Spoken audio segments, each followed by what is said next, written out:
Good day to all Yorubas, wherever you are watching this video.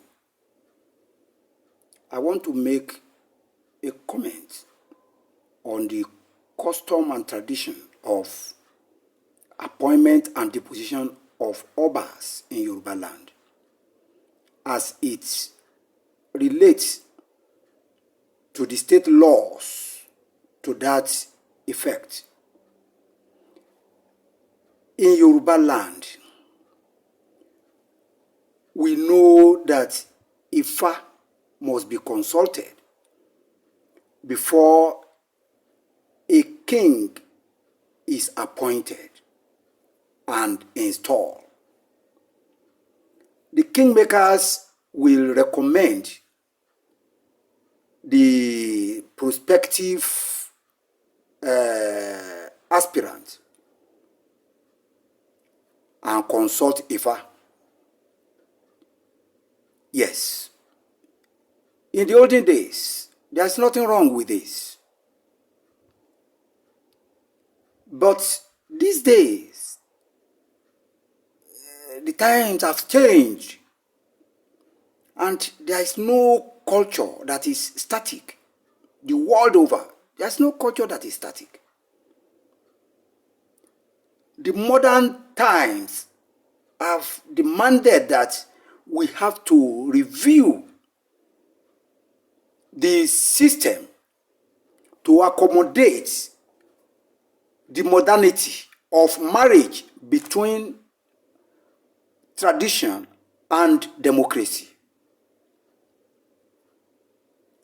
You cannot tell me that the Hausa communities that doesn't consult Ifa before their traditional rulers are installed don't make good leaders in their respective communities. Neither can you condemn the Igbo tradition of appointment of their Ezes or Ize or whatever they call the traditional rulers there. But in our own case, we have to consult the Ifa. Yes, I agree with you. But the leader, that is the king, in the modern times, is going to preside on enlightened public. Enlightened public. Which demands that the criteria that must be considered by Ifa in the olden days have changed now. Because you cannot expect somebody who is unlettered. You cannot expect any community what is sought to accept an unlettered person as, as a king over them. Simply because he has been appointed by Ifa? No. And what are we even talking about Ifa?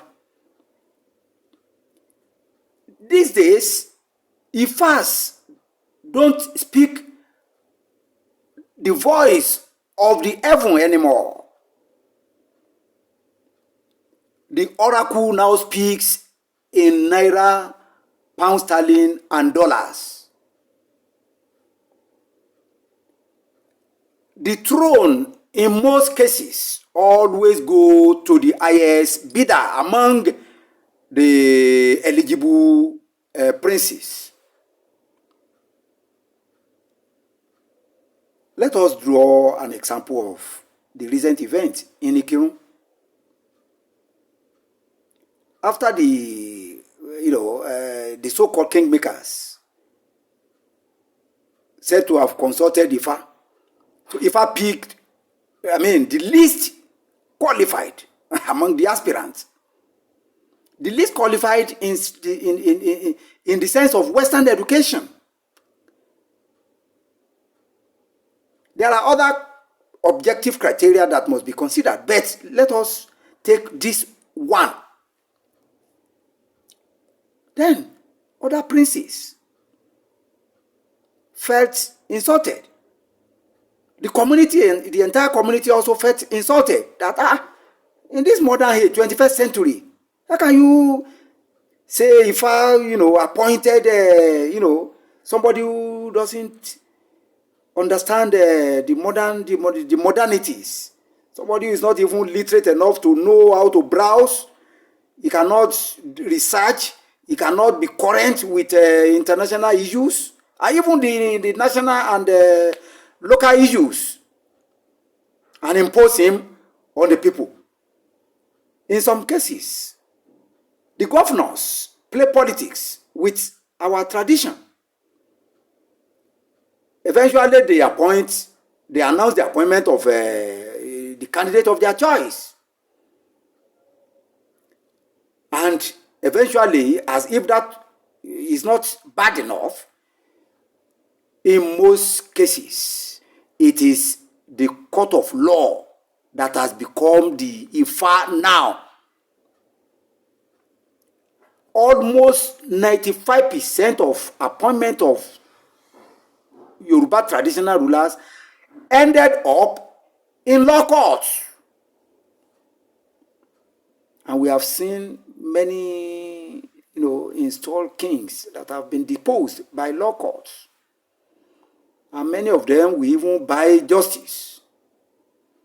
So as a result of this, I think we have to understand that the time has come that Yorubas must change this obsolete system of appointment and the position of traditional rulers. And how do we do this? We are not saying, I'm not suggesting that we should do away with tradition. No. But we have to marry tradition with modernity. Anybody who is going to preside over any community must be a popular choice. Let the princes, eligible princes, let them come forward with their credentials. Let them come out to campaign to their communities what they have in stock for the people they want to rule over.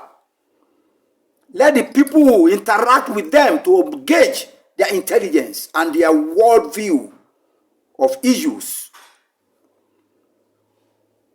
After that, the kingmakers can then cast their lots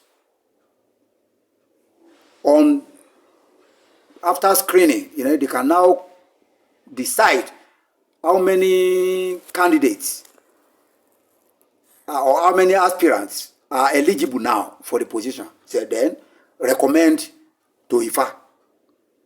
Consult Ifa on them. Ifa will now shift the shaft from the wheat by indicating among the princes presented to it, the one whose era will be prosperous to the community. But if I may find it difficult to choose one, let Ifa present the environment that will guide the decision of the entire community by screening them out and then present the number recommended by Ifa to the community. Choose a date. Let the community come out to vote, to cast their vote for each of the candidates. If they are 10, yes.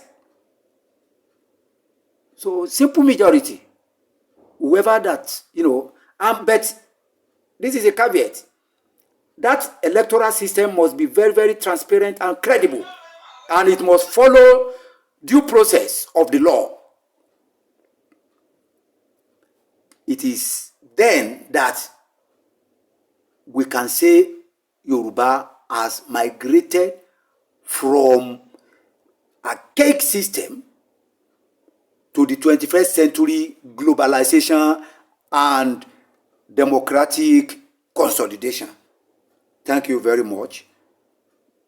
My name is Alhaji Abdurrauf Bello Labe Labe. God bless you.